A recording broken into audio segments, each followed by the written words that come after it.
வணக்கம். 4 மணி செய்திகளுக்கு வரவேற்பது நான் நந்தா. முதலில் இந்த நேரத்திற்கான தலைப்புச் செய்திகளை பார்க்கலாம். குஜராத் மாநிலம் சூரத் மக்களவை தொகுதி எம்பியாக போட்டியின்றி தேர்வான பாஜக வேட்பாளர் குகேஷ் தலால். காங்கிரஸ் வேட்பாளர் நிலேஷ் கும்பானியின் வேட்புமனு தள்ளுபடியான நிலையில் மற்ற வேட்பாளர்களும் மனுக்களை வாபஸ் பெற்றனர்.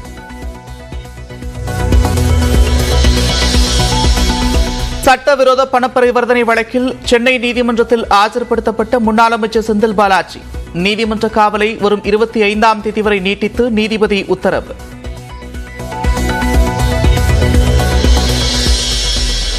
செயலியில் கிடைத்த தகவல் அடிப்படையில் வாக்குப்பதிவு சதவீதத்தை கணக்கிட்டதால் மாறுபாடு. தேர்தல் நாளில் ஏற்பட்ட குழப்பம் தொடர்பாக தமிழ்நாடு தலைமை தேர்தல் அதிகாரி சத்யபிரத சாஹூ விளக்கம்.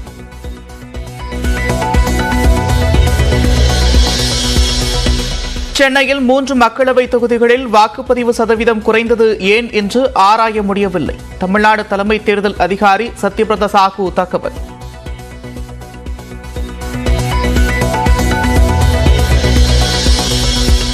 தன்னிடம் வண்டி இல்லாததால் ஓட்டு போட சைக்கிளில் சென்றதாக சேலத்தில் நடிகர் விஷால் பேச்சு. நடிகர் விஜயை பார்த்து தான் சைக்கிளில் செல்லவில்லை என்றும் விளக்கம். சைக்கிள் போனது சத்தியமாக நான் அவர் போனது நான் பார்த்துருக்கேன். பட் அவர் மாதிரி நான் போகணுன்னு அப்படிலாம் எனக்கு யோசனை இல்லைங்க. என்கிட்ட வண்டி இல்லை சத்தியமாக. அப்பா அம்மாவுக்கு ஒரு வண்டி இருக்குது, மீதி வண்டியெல்லாம் நான் விற்றுட்டேன். ஏன்னா இப்போ இன்றைக்கி இருக்கிற ரோடு கண்டிஷனுக்கெல்லாம் நான் சஸ்பென்ஷன் வருஷத்துக்கு 3 வாட்டியெல்லாம் மாற்ற முடியாது, என்கிட்ட காசு இல்லை. சென்னை மாநகரில் சட்டவிரோதமாக வாகனங்கள் நிறுத்துவதை தடுப்பதற்கான கொள்கை 3 மாதங்களில் இறுதி செய்யப்படும். சென்னை உயர்நீதிமன்றத்தில் தமிழ்நாடு அரசு தகவல். வட தமிழக உள் மாவட்டங்களில் இன்று வெப்ப அலை வீசக்கூடும் என்று வானிலை மையம் தகவல். ஓரிரு இடங்களில் வெப்பநிலை இயல்பை விட 2 முதல் 3 டிகிரி செல்சியஸ் வரை உயரலாம் என்றும் கணிப்பு. இன்னும் 2 வாரங்களுக்கு கோடை மழை பெய்ய வாய்ப்பில்லை. நியூஸ் 18 தமிழ்நாடு தொலைக்காட்சிக்கு தனியார் வானிலை ஆர்வலர் பிரதீப் ஜான் பிரத்யேக பேட்டி. ஏப்ரலில் பெருசா இல்லை, அடுத்த 2 வாரங்களுக்கு பெரிய மழை இல்லை. எக்ஸப்ட் கன்னியாகுமரி மாவட்டம், அந்த வால்பாறை பகுதிகள், நீலகிரியில் சில பகுதிகள், கொடைக்கானலில் ஏதோ ஒரு நாட்கள் எடுத்துக்கலாம்.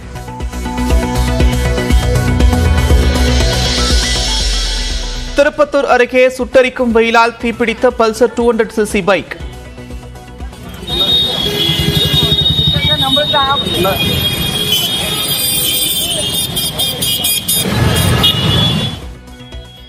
தண்ணீர் ஊற்றி அணைப்பதற்கு முன்பு முழுவதும் எரிந்து சேதம்.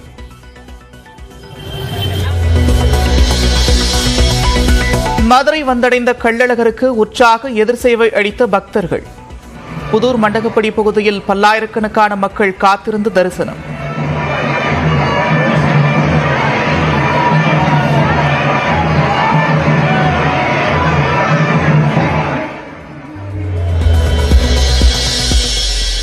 நைனா நாகேந்திரன் உதவியாளரிடம் 4 கோடி ரூபாய் பறிமுதல் செய்த வழக்கை அமலாக்கத்துறை விசாரிக்க முடியாது.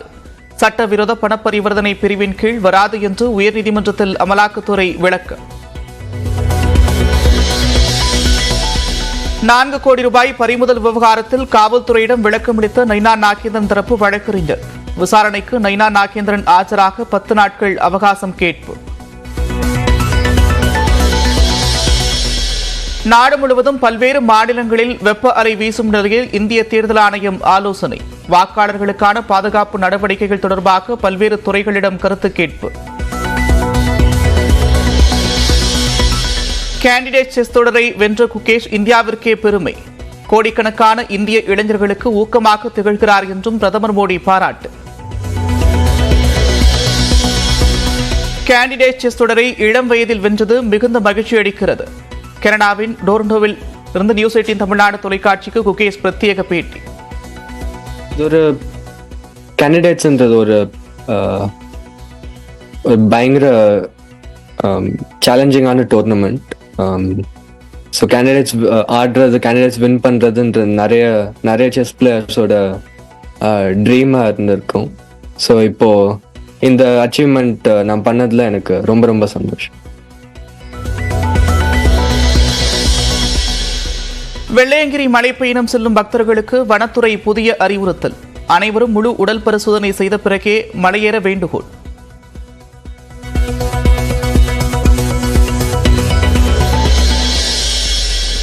வயநாடு மக்களின் பிரச்சனைகளை ஒருமுறை கூட நாடாளுமன்றத்தில் பேச்சாளர் ஆனி ராஜா விமர்சனம். இங்க வந்து ராகுல் காந்தி போன முறை இங்க வேட்பாளராக வரும்போதும் இந்த பிரச்சாரத்துக்கு வரும்போது இந்த ரோட் ஷோ பண்ணி தான் பிரச்சாரம் இருந்தது.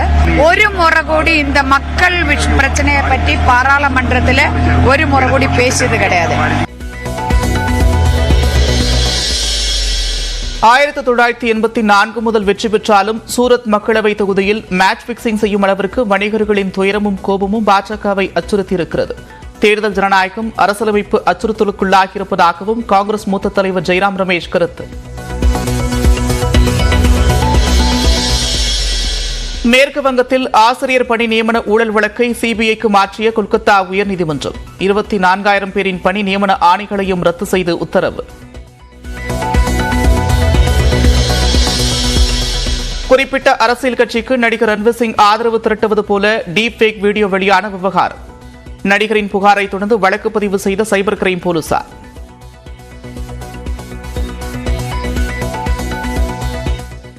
திங்கட்கிழமை முதல் 26ஆம் தேதி வரை தமிழக உள் மாவட்டங்களின் ஒரு சில இடங்களில் இயல்பை விட 2 முதல் 3 டிகிரி செல்சியஸ் வரை அதிகமாக வெப்பநிலை பதிவாக வாய்ப்பிருப்பதாக சென்னை வானிலை ஆய்வு மையம் தெரிவித்திருக்கிறது. இதுகுறித்து சென்னை வானிலை ஆய்வு மையம் வெளியிட்டுள்ள அறிவிப்பில் திங்கட்கிழமை முதல் வரும் 28ஆம் தேதி வரை தென் தமிழகத்தின் ஓரிரு இடங்களில் லேசான மழை பெய்யக்கூடும் எனவும் வட தமிழகம், புதுவை மற்றும் காரைக்கால் பகுதிகளில் வறண்ட வானிலை நிலவக்கூடும் என்றும் தெரிவிக்கப்பட்டுள்ளது. திங்கட்கிழமை முதல் 26ஆம் தேதி வரை தமிழக உள் மாவட்டங்களின் ஒரு சில இடங்களில் வெப்பம் இயல்பை விட 2 டிகிரி முதல் 3 டிகிரி செல்சியஸ் வரை அதிகமாக இருக்கக்கூடும் எனவும் வட தமிழக உள் மாவட்டங்களின் சமவெளி பகுதிகளில் ஒரு சில இடங்களில் 39 டிகிரி முதல் 41 டிகிரி செல்சியஸ் வரை வெப்பநிலை இருக்கும் என்றும் இதர தமிழக மாவட்டங்களின் சமவெளி பகுதிகள், புதுவை மற்றும் காரைக்கால் பகுதிகளில் 34 டிகிரி முதல் 38 டிகிரி செல்சியஸ் வரை வெப்பநிலை நிலவக்கூடும் என்றும் தெரிவிக்கப்பட்டுள்ளது. சென்னையை பொறுத்தவரை அடுத்த 48 மணி நேரத்திற்கு வானம் ஓரளவு மேகமூட்டத்துடன் காணப்படும் எனவும் அதிகபட்ச வெப்பநிலை 37 முதல் 38 டிகிரி செல்சியஸை ஒட்டியும் குறைந்தபட்ச வெப்பநிலை 28 டிகிரி செல்சியஸை ஒட்டியும் இருக்கக்கூடும் என்றும் தெரிவிக்கப்பட்டுள்ளது.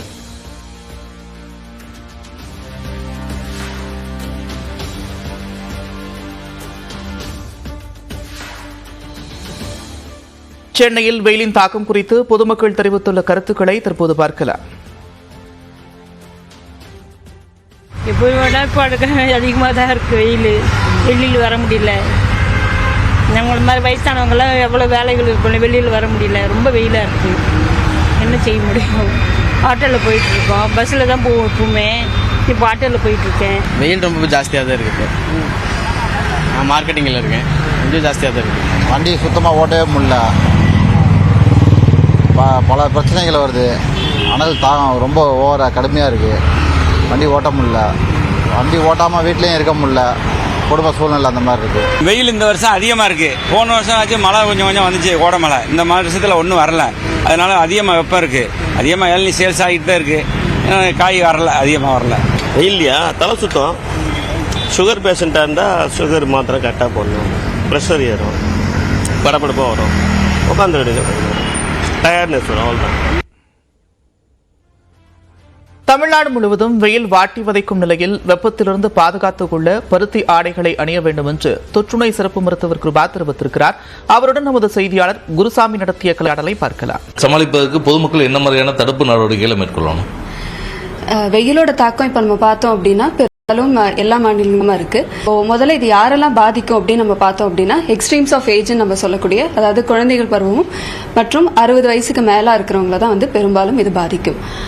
அப்படி பாதிக்கும் போதும் இது நமக்கு பிற நோய்கள், அதாவது நம்ம சுகரோ இல்ல பிரஷரோ இல்ல வேற எதுக்காவது மெடிசன் இதுக்காக தொந்தரவுக்காக மருந்து எடுத்துட்டு இருக்காங்க அப்படின்னா அவங்களுக்கு வந்து இது அதிகமாகவே பாதிக்கிறதுக்கு உண்டான வாய்ப்புகள் இருக்கு. அதாவது முடிஞ்ச அளவுக்கு மெல்லிசான உடைகள், காட்டன் உடைகள் இல்லைன்னா அரக்கை மாதிரி இது நமக்கு வந்து ஏன்னா டிசீசஸ் நமக்கு வந்து டேன் ஆகிறதுக்கு இதுவும் இருக்கு. வயதானவர்கள் என்ன மாதிரியான, காலையில வாக்கிங் போவாங்க, இப்போ காலையில நேரத்துல அதிகமாக இருக்கு. அந்த மாதிரி எல்லாம் வயதானவர்கள் இந்த வெயில வந்து எப்படி எல்லாம் ஹேண்டில் பண்ற மாதிரி இருக்கு?